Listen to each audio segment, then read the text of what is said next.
Bienvenue dans Poker Builder.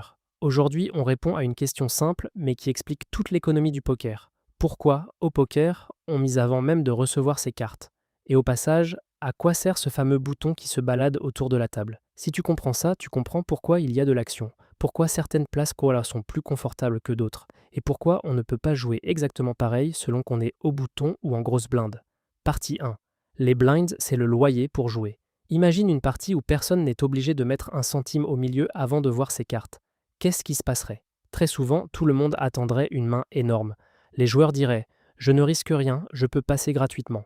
Résultat, beaucoup de tours où personne ne met d'argent, peu de coups, peu d'intérêt. Les blinds servent à casser ça. Ce sont des mises forcées. Deux joueurs paient à tour de rôle avant même de regarder leurs cartes. C'est comme un loyer pour participer à la partie. À chaque tour, il y a déjà quelque chose à gagner, donc on a une raison de jouer des mains, de se battre pour le pot, de voler, de défendre. Au poker, l'argent ne circule pas seulement parce que les gens ont des bonnes cartes. Il circule parce que le jeu crée, à chaque main, une petite cagnotte de départ. Et cette cagnotte, ce sont les blinds.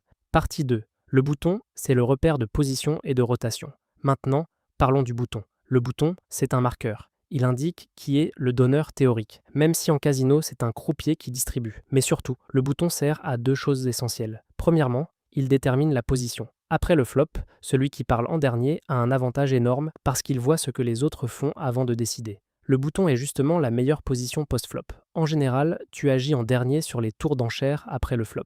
Deuxièmement, il organise la rotation. À chaque main, le bouton avance d'un siège. Et les blinds avancent aussi, puisque les deux joueurs à gauche du bouton perdent la petite blinde et la grosse blinde. Comme ça, tout le monde paie le loyer à son tour. Personne n'est puni en permanence et personne n'échappe au système. Sans bouton qui tourne, ce serait le chaos. On ne saurait pas clairement qui doit parler, qui est en blinde, et l'équité entre joueurs serait difficile à maintenir. Partie 3. Exemple concret en 6 max, comment le pot grossit sans action. Prenons une table à 6 joueurs, ce qu'on appelle souvent une table 6 max. Imaginons des blinds à 1 et 2. Avant même que les cartes soient en distribuées, il se passe déjà quelque chose.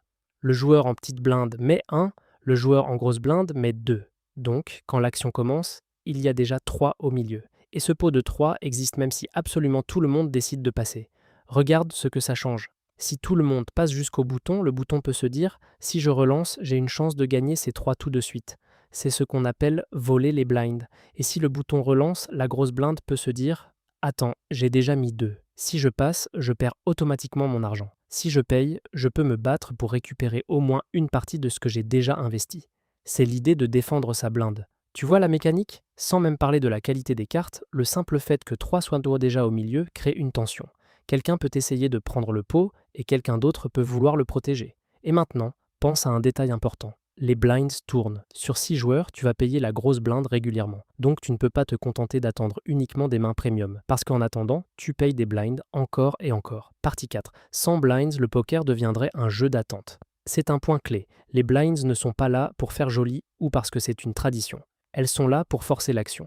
Elles créent un pot initial, donc un objectif immédiat. Un coup à l'inaction. Si tu ne joues jamais, tu perds quand même de l'argent via les blinds.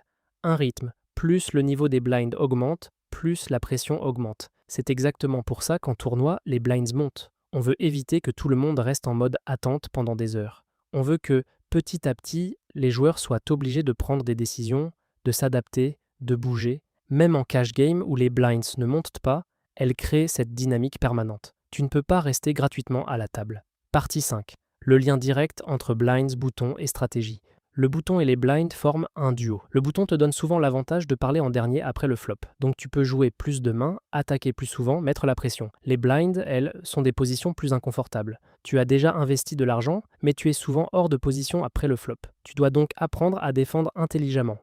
Pas en payant tout, pas en passant tout, mais en comprenant que ton argent est déjà en jeu. C'est pour ça que, quand on dit la position est importante, ce n'est pas une phrase vague. Elle vient directement de ce système. Le bouton détermine qui est en position, et les blinds te donnent une raison économique de te battre. Mini-exercice. Je te propose un petit exercice mental très simple. Question. En grosse blinde, est-ce que tu as déjà mis de l'argent avant de voir tes cartes? La réponse est oui, toujours. Deuxième question, la plus importante. Pourquoi ça change tout? Parce que ça veut dire que quand quelqu'un relance, si tu passes, tu abandonnes une mise que tu as déjà faite. Tu ne pars pas de zéro, tu es déjà dans le coup, au moins financièrement. Donc, la prochaine fois que tu es en grosse blinde et que quelqu'un ouvre, ne réfléchis pas seulement sans mode «Est-ce que ma main est jolie?», réfléchis aussi en mode «Quel est le prix pour continuer? Qu'est-ce que je peux gagner? Et quel est mon plan si je paye ou si je relance?»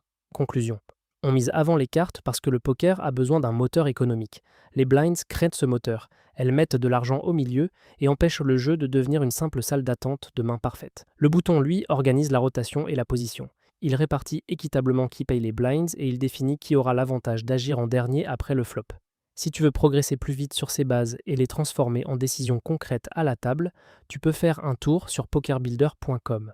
C'est une plateforme tout en un pour joueurs de poker, avec des ressources pour structurer ton apprentissage et construire ton jeu étape par étape. On se retrouve dans le prochain épisode de Poker Builder.